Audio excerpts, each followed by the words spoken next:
Olá, eu sou a professora Gilda e hoje nós vamos falar sobre elas, as rochas. Pessoal, vamos descobrir o que são as rochas? As rochas são agregações sólidas e elas ocorrem naturalmente. Elas são constituídas de vários minerais. As rochas são distintas umas das outras, em relação às cores, aos tamanhos, às formas e às texturas. Elas são responsáveis por formar a nossa litosfera, ou seja, a crosta terrestre. Dependendo de como as rochas são formadas, elas são agrupadas em 3 tipos. Primeiro, as rochas magmáticas ou ígneas.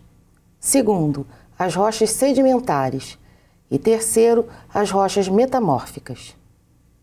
Vamos falar um pouquinho das rochas magmáticas ou ígneas. As rochas magmáticas ou ígneas são chamadas também de rocha-mãe ou rocha-matriz, por elas serem as mais antigas, as primeiras que foram formadas no nosso planeta. As rochas magmáticas são o resultado da consolidação do magma, que pode acontecer de 2 formas.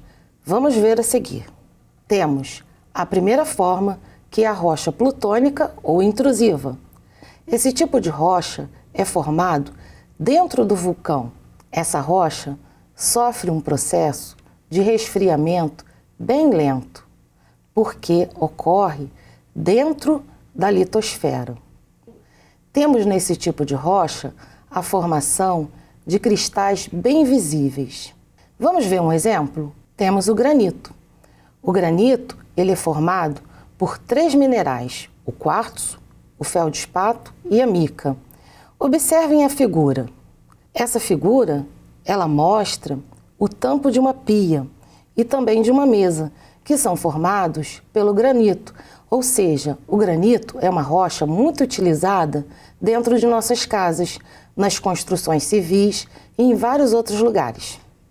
Agora, vamos falar um pouquinho sobre a outra rocha, também magmática, mas chamada vulcânica ou extrusiva.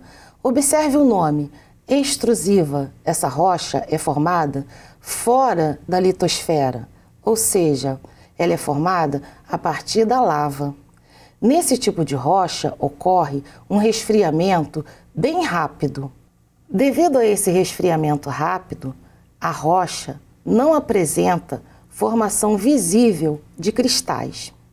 Vamos ver 2 exemplos dessas formações? Nós temos a pedra pómez e o basalto, que são 2 exemplos de rochas extrusivas. Agora, nós vamos falar um pouquinho sobre as rochas sedimentares. Como essas rochas são formadas?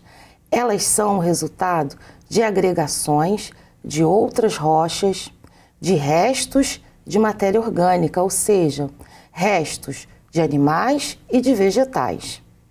Elas compreendem 3 tipos de formação. Então, elas são classificadas de 3 maneiras. Temos as rochas sedimentares clássicas ou detríticas, as rochas químicas ou quimiogênicas, as rochas orgânicas ou biogênicas. Vamos ver um exemplo de cada uma delas? As rochas sedimentares clássicas ou detríticas podem ser o arenito e o argilito. Como exemplo de rochas químicas ou quimiogênicas, nós temos o sal de cozinha e também o sal do Himalaia. Temos também rochas que são formadas no interior das cavernas. Observem os 3 exemplos.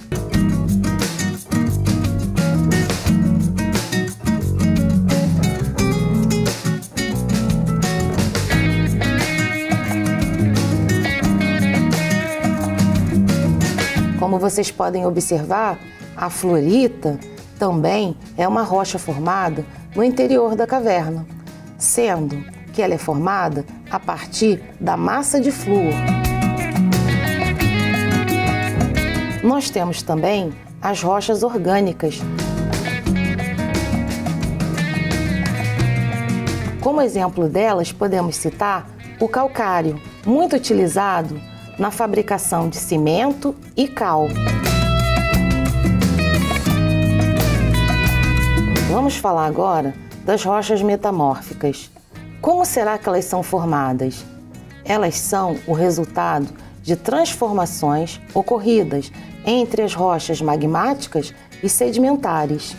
Elas adquirem novas propriedades. Elas podem apresentar uma nova formação mineral. Isso ocorre devido à pressão intensa e o aumento da temperatura no interior da litosfera. Um exemplo seria o mármore.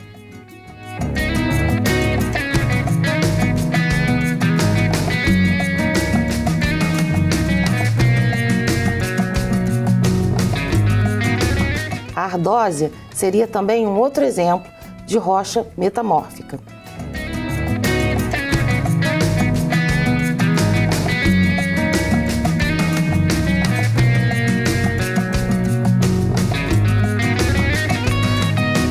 Temos também o gneiss, que é uma rocha muito conhecida nossa.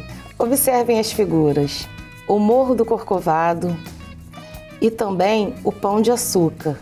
São exemplos do gneiss. Vocês devem estar se perguntando como uma rocha gerada no interior de um vulcão pode se transformar em uma rocha tão alta, em uma montanha. Isso não é uma coisa muito fácil de acontecer, mas é possível devido aos movimentos das placas tectônicas, que conseguem se chocar e erguer as rochas para cima da Terra, formando as montanhas e os montes. Como tudo na natureza tem um ciclo, as rochas também. Vocês já ouviram falar do ciclo das rochas? Então, o ciclo das rochas são essas mudanças constantes que ocorrem com elas. Elas se transformam, elas mudam o seu formato, elas mudam a sua textura, apresentando novas características. A essas mudanças que ocorrem com as rochas, nós chamamos ciclo das rochas. Temos diferentes utilizações das rochas na sociedade. As rochas são utilizadas para definir as fases da evolução humana. Quem aqui nunca ouviu falar da Idade da Pedra, da Idade do Ferro? As rochas podem construir a nossa história geológica, ou seja, como nós sabemos que os dinossauros existiram? Porque eles deixaram marcas nas rochas. As rochas são utilizadas na obtenção de recursos econômicos, hídricos e minerais, como a captação de água, gás natural, petróleo, minérios de ouro, de prata, de cobre, de ferro e etc. Espero que vocês tenham gostado da aula. E vou deixar uma atividade para que vocês não esqueçam. Peguem o material de complementação e façam as páginas 151 até 153. E boa sorte! Até a próxima!